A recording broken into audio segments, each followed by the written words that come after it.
Hey, Paul O'Rourke. I work at Sector K Games on Punch Planet, which is a 2D sci-fi fighting game. Talk about Punch Planet. What is this game all about? Yeah, I mean, it's we're all three of us are tournament players for the Street Fighter franchise mainly. So we kind of grew up in the last decade just playing these games in tournaments, and we all work in the game industry. So we were like, let's make a game that we want to play because we're so frustrated with a lot of the other games we've been playing. So this was kind of a part of passion and frustration as well, and you kind of came up with this thing that we're just happy playing right now. So how is your fighter different from other fighters out there from like Marvel or Street Fighter?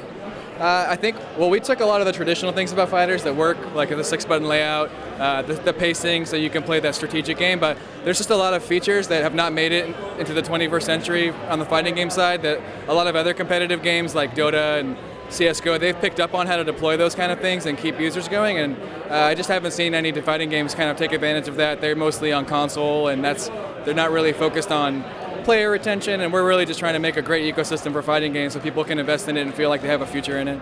Talk about some of the mechanics. So you basically have the 6-button layout, which is like light, medium, heavy, I'm guessing, right? Yeah, 3 punches, 3 kicks, light, medium, heavy. There's a really cool mechanic in this game called the time cancel, and you can use it in 3 different ways. The first way is called the double time cancel, and that kind of works like a cancel your recovery of an attack, so you can extend combos, and you perform this by hitting the same button you hit before the first time. So if you hit medium punch, you tap it again, it'll cancel the recovery, and you can kind of do something new there. You can backdash to make something safe, so that's one use of that mechanic. The second use is you can do like a very short jump hop, which can kind of set up some tricky mix-ups or overheads, and that's universal between everyone in the cast. And the final way that you can use the TC meter is to parry. So if someone's coming at you with an attack, you can just parry it, like in Street Fighter Third Strike, for instance, is a game that uses that, and Soul Calibur has a parry system. And it's a skill thing and it's a read, but it gives you a good frame advantage and it allows you to get a big punish on the opponent. What are some of the biggest challenges for making an indie fighting game? Because you don't really see a lot of them. The latest one I can think of is Skullgirls.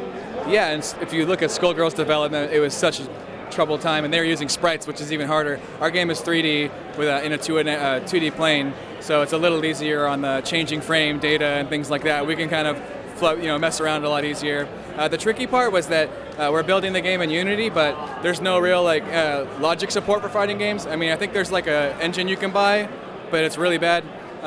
So Will spent the last 3 years working on this engine by himself, making it so that he could customize frame data on the fly, organize moves, and it's just super, super adaptive. And we can just play the game and he can live edit things, change hitboxes.